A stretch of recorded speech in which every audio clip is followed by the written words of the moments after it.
بسم اللہ الرحمن الرحیم۔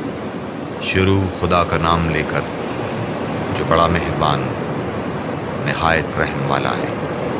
جب واقع ہونے والی واقع ہو جائے، اس کے واقع ہونے میں کچھ جھوٹ نہیں، کسی کو پست کرے کسی کو بلند۔ جب زمین بھونچال سے لرزنے لگے اور پہاڑ ٹوٹ کر ریزہ ریزہ ہو جائیں، پھر غبار ہو کر اڑنے لگے اور تم لوگ تین قسم کے ہو جاؤ، تو داہنے ہاتھ والے سبحان اللہ، دانے ہاتھ والے کیا ہی چین میں ہیں، اور بائیں ہاتھ والے افسوس، بائیں ہاتھ والے کیا گرفتار عذاب ہیں۔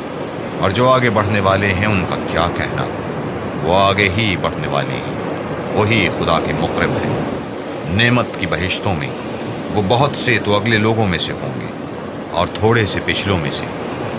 لال و یاقوت وغیرہ سے جڑے ہوئے تختوں پر آمنے سامنے تکیہ لگائے ہوئے نوجوان خدمت گزار جو ہمیشہ ایک ہی حالت میں رہیں گے، ان کے آس پاس پھریں گے، یعنی آپ خورے اور آفتابے اور صاف شراب کے گلاس لے لے کر، اس سے نہ تو سر میں درد ہوگا اور نہ ان کی عقلیں زائل ہوں گی، اور میوے جس طرح کے ان کو پسند ہوں، اور پرندوں کا گوشت جس قسم کا ان کا جی چاہے، اور بڑی بڑی آنکھوں والی حوریں جیسے حفاظت سے تہہ کیے ہوئے آبدار موتی۔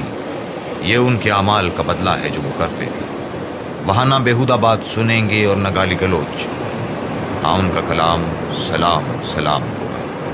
اور داہنے ہاتھ والے سبحان اللہ، داہنے ہاتھ والے کیا ہی عیش میں ہیں، یعنی بے خار کی بیریوں اور تہ بتہ کیلوں اور لمبے لمبے سایوں اور پانی کے جھرنوں اور میوہ کثیرہ کے باغوں میں جو نہ کبھی ختم ہو اور نہ ان سے کوئی روکے۔ اور اونچے اونچے فرشوں میں ہم نے ان حوروں کو پیدا کیا تو ان کو کنواریاں بنایا، اور شوہروں کی پیاریاں اور حمومت، یعنی داہنے ہاتھ والوں کے لیے۔ یہ بہت سے تو اگلے لوگوں میں سے ہیں اور بہت سے پچھلوں میں سے۔ اور بائیں ہاتھ والے افسوس، بائیں ہاتھ والے کیا ہی عذاب میں ہیں، یعنی دوزخ کی لپٹ اور کھولتے ہوئے پانی میں اور سیاہ دھوئیں کے سائے میں جو نہ ٹھنڈا ہے نہ خوشنما۔ یہ لوگ اس سے پہلے عیش و نعیم میں پڑے ہوئے تھے اور گناہ عظیم پر اڑے ہوئے تھے، اور کہا کرتے تھے کہ بھلا جب ہم مر گئے اور مٹی ہو گئے اور ہڈیاں ہی ہڈیاں رہ گئے تو کیا ہمیں پھر اٹھنا ہوگا، اور کیا ہمارے باپ دادا کو بھی؟ کہہ دو کہ بے شک پہلے اور پچھلے سب ایک روز مقرر کے وقت پر جمع کیے جائیں گے، پھر تم اسے جھٹلانے والے گمراہ ہو تھور کے درخت کھاؤ گے اور اسی سے پیٹ بھرو گے اور اسی پر کھولتا ہوا پانی پیو گے، اور پیو گے بھی تو اس طرح جیسے پیاسے اونٹ پیتے ہیں۔ جزا کے دن یہ ان کی ضیافت ہوگی۔ ہم نے تم کو پہلی بار بھی تو پیدا کیا ہے، تو تم دوبارہ اٹھنے کو کیوں سچ نہیں سمجھتے؟ دیکھو تو کہ جس نطفے کو تم عورتوں کے رحم میں ڈالتے ہو، کیا تم اس سے انسان کو بناتے ہو یا ہم بناتے ہیں؟ ہم نے تم میں مرنا ٹھہرا دیا ہے، اور ہم اس بات سے عاجز نہیں کہ تمہاری طرح کے اور لوگ تمہاری جگہ لے آئیں اور تم کو ایسے جہان میں جس کو تم نہیں جانتے پیدا کر دیں۔ اور تم نے پہلی پیدائش تو جان ہی لی ہے، پھر تم سوچتے کیوں نہیں؟ بھلا دیکھو تو کہ جو کچھ تم بولتے ہو تو کیا تم اسے اگاتے ہو یا ہم اسے اگاتے ہیں؟ اگر ہم چاہیں تو اسے چورا چورا کر دیں اور تم باتیں بناتے رہ جاؤ کہ ہائے ہم تو مفت تاوان میں پھنس گئے، بلکہ ہم ہیں ہی بے نصیب۔ بھلا دیکھو تو کہ جو پانی تم پیتے ہو کیا تم نے اس کو بادل سے نازل کیا ہے یا ہم نازل کرتے ہیں؟ اگر ہم چاہیں تو اسے کھاری کر دیں، پھر تم شکر کیوں نہیں کرتے؟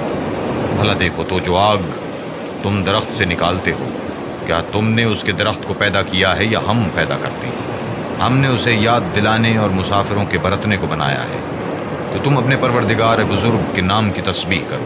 ہمیں تاروں کی منزلوں کی قسم، اور اگر تم سمجھو تو یہ بڑی قسم ہے کہ یہ بڑے رتبے کا قرآن ہے جو کتاب محفوظ میں لکھا ہوا ہے، اس کو وہی ہاتھ لگاتے ہیں جو پاک ہیں، پروردگار عالم کی طرف سے اتارا گیا ہے۔ کیا تم اس کلام سے انکار کرتے ہو اور اپنا وظیفہ یہ بناتے ہو کہ اسے جھٹلاتے ہو؟ بھلا جب روح گلے میں آ پہنچتی ہے اور تم اس وقت کی حالت کو دیکھا کرتے ہو، اور ہم اس مرنے والے سے تم سے بھی زیادہ نزدیک ہوتے ہیں لیکن تم کو نظر نہیں آتے۔ بس اگر تم کسی کے بس میں نہیں ہو تو اگر سچے ہو تو روح کو پھیر کیوں نہیں لیتے؟ پھر اگر وہ خدا کے مقربوں میں سے ہے تو اس کے لیے آرام اور خوشبودار پھول اور نعمت کے باغ ہیں، اور اگر وہ دائیں ہاتھ والوں میں سے ہے تو کہا جائے گا کہ تجھ پر داہنے ہاتھ والوں کی طرف سے سلام، اور اگر وہ جھٹلانے والے گمراہوں میں سے ہے تو اس کے لیے کھولتے پانی کی ضیافت ہے اور جہنم میں داخل کیا جانا، اور یہ داخل کیا جانا یقیناً صحیح یعنی حق الیقین ہے۔ تو تم اپنے پروردگار بزرگ کے نام کی تسبیح کرتے رہو۔